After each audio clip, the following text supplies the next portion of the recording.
Welcome to Audit Archive, where we run you through some of the most questionable and rather atrocious police encounters. Today, we're looking at 2 cases where officers used excessive and unwarranted force, including tasing subdued suspects multiple times, as well as sexually threatening a detained suspect by pulling down his pants and trying to tase his genitals. The officers were later arrested and charged.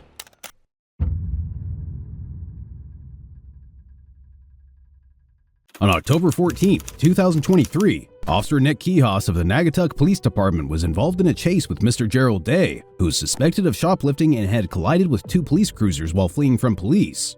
The incident escalated into what could be considered an excessive use of force by the officer. The incident is captured on the body camera footage of the officers who responded to the scene. Shut it off! Shut the thing off or die! Shut it off!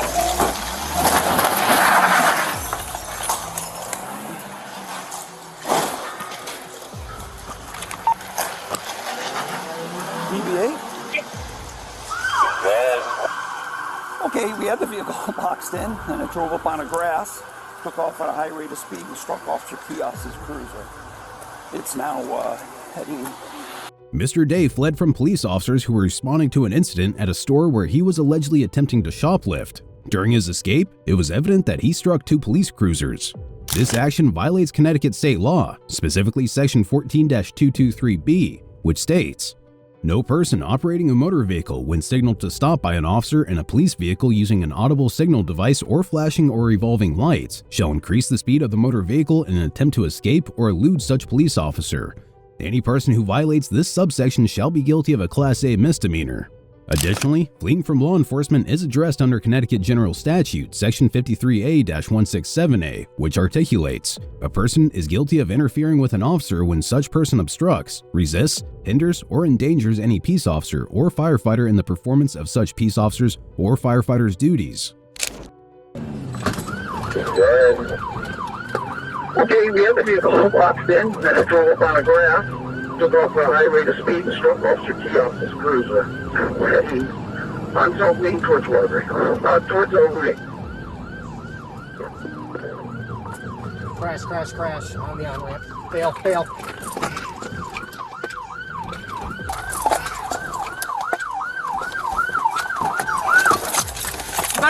Stop! You better stop! On the ground! On the ground! Taser, 1 down. On your stomach! On your stomach now! On your stomach now! On your stomach! How many times did I tell you? I'm done, sir.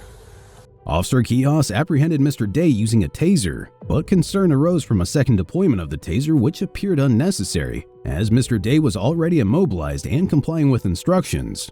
This could be considered excessive under Connecticut law and police standards, which mandate that force used by law enforcement must be reasonable and proportionate to the circumstances. Deploying a taser on a compliant, immobilized individual may violate these principles, highlighting a potential misuse of police authority in this incident. I'm done. Hands behind your back, now! Sorry! I'm sorry. John, you still got 1 in the car. I got this guy taken care of. Officer, I'm sorry. I didn't know what the happened. Shut the up! Sorry! Put your hands! Please. You're getting another ride. You're getting another taser and put your hands on your back. I got you. Sorry, sir. I didn't know what happened. Put your... Alright, you get another ride. Please! Put your hand behind your back now! Hey, please, don't do that no more. Then stop Get behind my back. Shut the up! I'm sorry.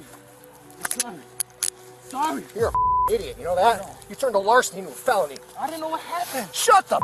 Okay. Sorry, okay? I said I'm sorry. Shut up! Stop talking. Okay.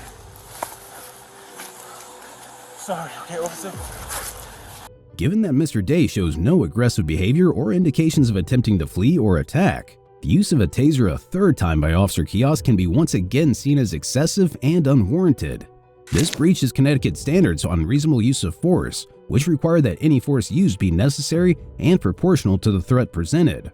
Additionally, under federal law, particularly the Fourth Amendment, it is stated, The right of the people to be secure in their persons, houses, papers, and effects against unreasonable searches and seizures shall not be violated, and no warrant shall issue but upon probable cause, supported by oath or affirmation, and particularly describing the place to be searched and the persons or things to be seized. This can further be interpreted as an unreasonable use of force. Excessive force under these circumstances clearly violates Mr. Day's constitutional rights.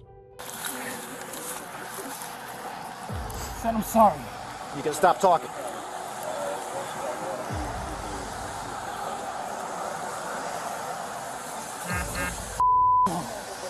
Sorry, officer. I was nervous. You can shut up now. Okay. No, I'm good. Morning, cussy. I'm sorry, okay? I promise you. I said I'm sorry and I mean it. Okay, officer? Please don't take them with me. Then you gotta listen, bro. Okay, I'm sorry though. You don't listen, you get zapped. I know. I'm sincerely sorry though. Okay, officer? You heard me? You don't be sorry to me, you're sorry to yourself. I know. Vital, I need you in the wood line to your left. Yeah, officer. I think I so. Yeah, you probably did. I'm sorry, okay, officer? Tony!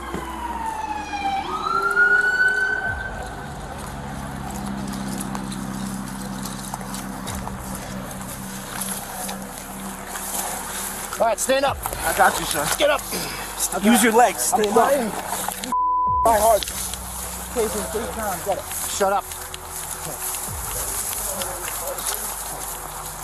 Next time, don't run. Move your feet.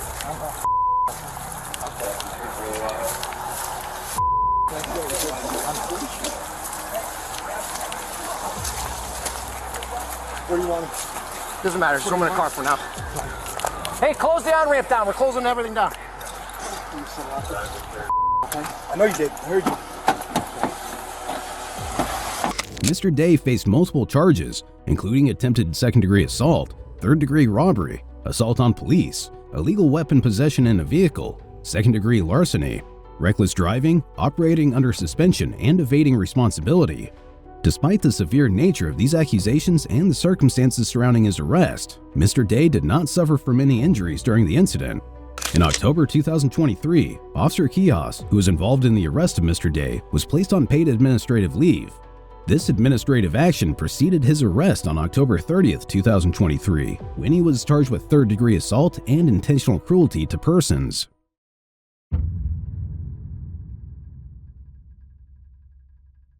On May 21, 2023, the Vancouver Police Department was alerted by a Walmart employee about a suspected theft involving two individuals, a man and a woman. Officers were promptly dispatched to the scene and encountered two individuals matching the descriptions given. While the woman fled the scene, the man was detained by the police. The entire incident was recorded by the body cameras of the officers involved.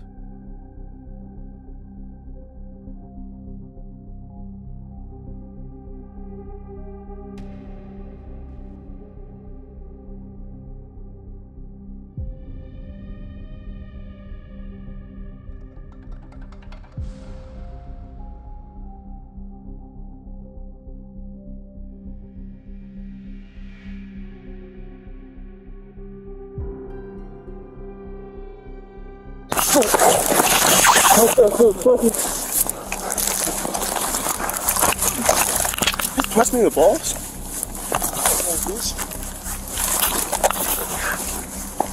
Yeah, you think you got me, but I let you. Control point 32. I got one running to the north. I'm relaxing. Yep, that's fine. You can relax right there. As we can see, the suspect, after some resistance, was immediately taken to the ground by the two officers. According to Washington state laws, theft, third degree, or simple theft, the theft of property or services with a value of less than $750. Theft, third degree, or simple theft is the charge filed in most Washington shoplifting cases. Theft third degree is a gross misdemeanor and punishable by a maximum of 364 days in jail and a $5,000 fine. Judging by this, the suspect was likely being legally detained at this point. This is for a stupid theft. Theft of what? Well, we're gonna figure it out. inside. Okay, ready? He's gonna roll to me. To you? Yeah. Yeah. I got you. I can do it myself. Nope. Thank you.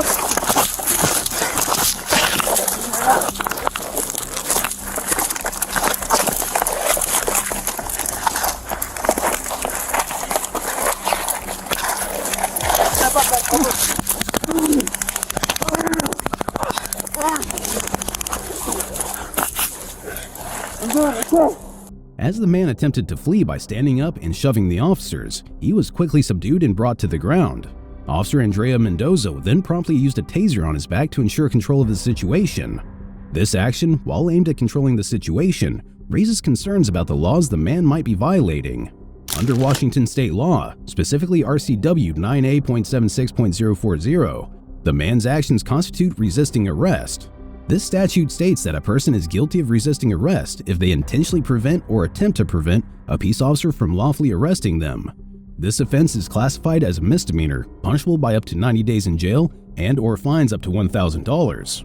Additionally, it can also be considered as assaulting a police officer. Under federal law, particularly 18 U.S. Code Section 111, assaulting or resisting a federal officer includes forcibly opposing, impeding, intimidating, or interfering with an officer while they are engaged in their official duties. This can result in fines and imprisonment if it involves physical contact or the intent to commit another felony. So, by the looks of it, the suspect was in the wrong here, but things quickly changed. Knock it off or I'll do it in your nuts. I'm I dead. will do it. I'm dead. I promise I'm dead. Yeah, I will tase you with the I nuts. promise I'm dead. Knock it off. I will. I promise I'm dead. So when I say roll over, roll the over. I will. Now. Okay. The actions of Officer Mendoza in this case appear to contravene several laws. Under Washington state law, as outlined in RCW 9A.16.040, a public officer or peace officer is justified in the use of necessary force when making an arrest. However, the action of pulling down a subdued suspect's pants and threatening to tase their genitals far exceeds what is considered necessary force. Moreover, Officer Mendoza's behavior might also be seen as sexual misconduct. According to RCW 9A.44.160, a person is guilty of custodial sexual misconduct in the second degree when the person engages in sexual contact with someone who is being detained or in the custody of law enforcement. The threat to tase the suspect's genitals could constitute a severe violation of this statute. Additionally, RCW 9A.80.010 highlights abuse of power, stating, "A public servant is guilty of official misconduct if, with intent to obtain a benefit or to deprive another person of a lawful right or privilege, the public servant knowingly commits an unauthorized act." The act of threatening and intimidating a subdued suspect clearly falls outside the bounds of authorized law enforcement activities. These actions by Officer Mendoza suggest violations of multiple state laws concerning the use of force, sexual misconduct, and the abuse of authority by a public official. Her conduct, involving threats and intimidation, represents a significant misuse of her position as a law enforcement officer. Hands on him. I put my hands on my neck. No, hey, you do exactly what I say, what I I say. will. No, you're past that, man. I said I will. Yeah, your other hand, you're putting the small of your back. I can't breathe my Your other hand, put it in the small of your back. This. I'll take I'm care of gonna pass it. Put it in the small of your back and do it I'm now. gonna pass out. I'm gonna help you. I can't breathe. Thank you. Thank you. Thank you.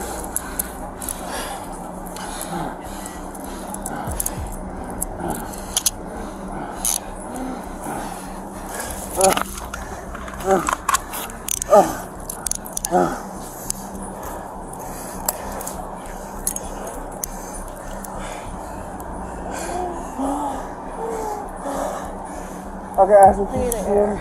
We are code 4. It's a medical. Code 3. He says can't breathe. And we need a supervisor. Can you up that medical to code 3? I've got early 20s, black male, complaining of not being able to breathe. On your side, on your My side. hoodie's around my neck. Yep, I see that. Hoodie's around my neck. I see that. We're on the west side of the put my dick Walmart. on, please? West side of Walmart. Will you please put my dick away? Right next to yeah, I got Deal you. with the breathing issue I right now. appreciate Right it. next to There you her go. My vehicle. partner got Thank it. you. We have 2 covered cars rolling up. 97. Everyone else, slow down. Can you put an officer on his face over?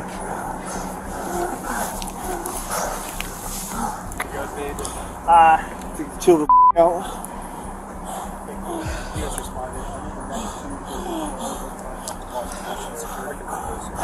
We have a female. Other units coming in. Check for a female. Her description of the call. She took off running. Northbound behind Walmart. For land on your third, you want to lay in your butt. Medical assistance was administered to the man at the scene before he was transported to the local hospital. Following his medical evaluation, he was booked into the Clark County Jail on charges of third-degree assault and third-degree theft. Officer Mendoza was placed on administrative leave starting May 24th after an initial review by the Vancouver Police Department, where she has served for over 6 years. The investigation conducted by the Clark County Sheriff's Office concluded on July 20th, and the findings were submitted to the Clark County Prosecuting Attorney's Office for further review. On July 25th, the Prosecuting Attorney's Office proceeded to file charges of fourth-degree assault against Officer Mendoza, the officer who used the taser. Be sure to check out our previous video where we cover another outrageous police encounter.